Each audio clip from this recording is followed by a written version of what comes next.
Alright boys, welcome back to the May GP at K1 Speed Phoenix. I have a couple things to go over before we start the actual race, so excuse the Gran Turismo gameplay. First of all, I gotta come completely clean.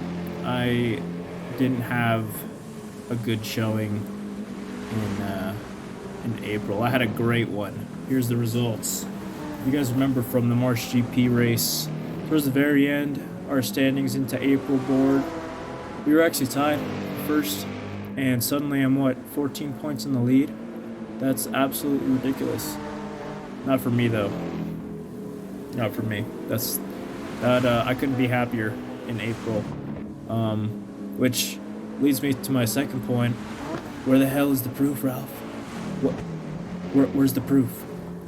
Don't quote me on this, but I believe this was a nationwide issue with the camera systems.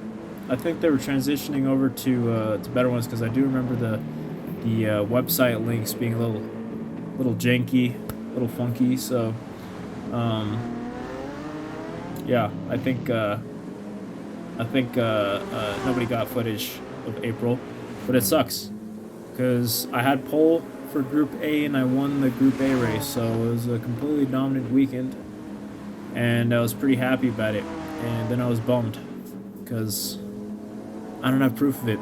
But so you guys are gonna have to believe in the numbers. But anyways, let's get to what you guys really came here for.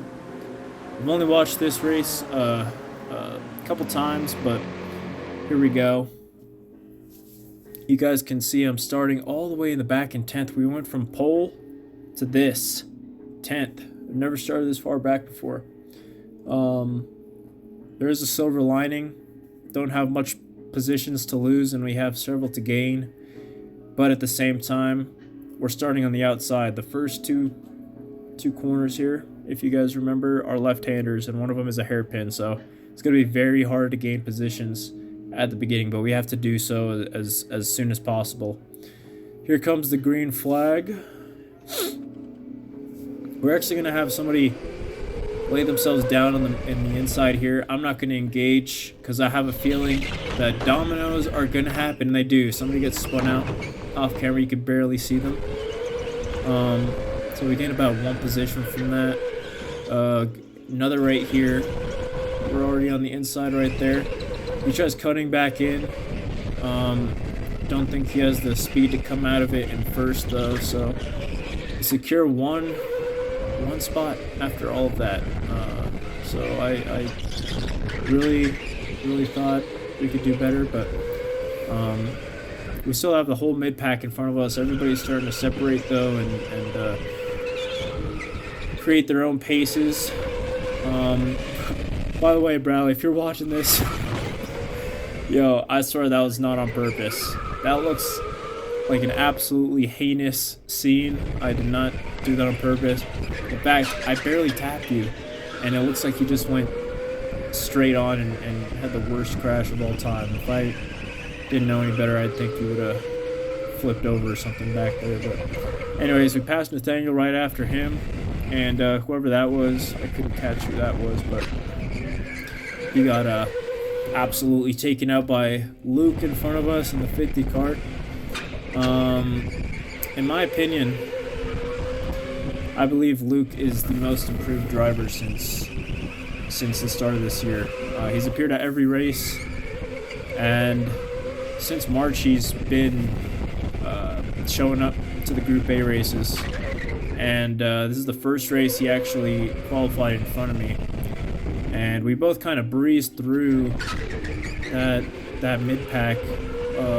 We're now at the beginning of it, and of course I'm trying to catch up to him, but at this point you can kind of tell that the top three have really left the rest of the pack. It's kind of like March and April were for us. That's really how it goes. I think I did explain that in the last video. It's, you know, if you're not up there at the beginning of the race, it's very, very hard to keep up, to get up there if you don't have a rocket ship of a kart. Speaking of which, this one, it wasn't bad. It wasn't great either. it was just a card on map 4, you know, like nothing special about it. The handling was fine, the grip was fine. The track's getting a lot hotter now that the summer months are coming into play. But I don't know. I honestly don't think this thing was on full power, because what you'll see here coming into the 3-point turn when we get around to it. If you up here, if you take this without really letting off the gas too much, I mean, you can see my foot flinching, but you know, if you take that without taking your foot off the gas too much, your kart's not quick enough, quite frankly. It should be a little difficult to take that corner. It should be a little understeery. You should be leaning out a little bit, but I didn't have to. You can see how close I was to each wall consistently. It was pretty even, which is good, but it's like the kart was able to do that more than I was, if that makes sense. So, little unfortunate that we couldn't have a better one, because my qualifying karts weren't all too good either. As you could tell, I started in 10th, and just, you know, everybody in the Group A race are absolute beasts. The qualifying times are becoming much closer to each other. You know, in January and February, if you had a 25 flat, a 24.9, you could probably barely make it into the Group A race. But now, for this race, the last person in the Group A race qualified with 24.63, something like that. That's crazy. So, you know, we're gonna rush through these final laps. At this point, I was kind of thinking. And by the way, this is Bradley, first back marker I've probably ever seen in a K1 league race. At this point, I was thinking, you know, we have to be able to take the points this weekend and just establish a gap with what we already have. Everybody else is trying to catch up, of course, you know, 5 months in. And I think I'm fortunate enough to have the goal of trying to establish an even larger gap in only the 5th month of the year. Because like I also mentioned last video, my goal is nationals, and this is the first time I'm competing in an adult GP. I wasn't able to do this when I was a kid. I wasn't able to do it when I was a teen, and technically I shouldn't be able to do it now. But I'm trudging through.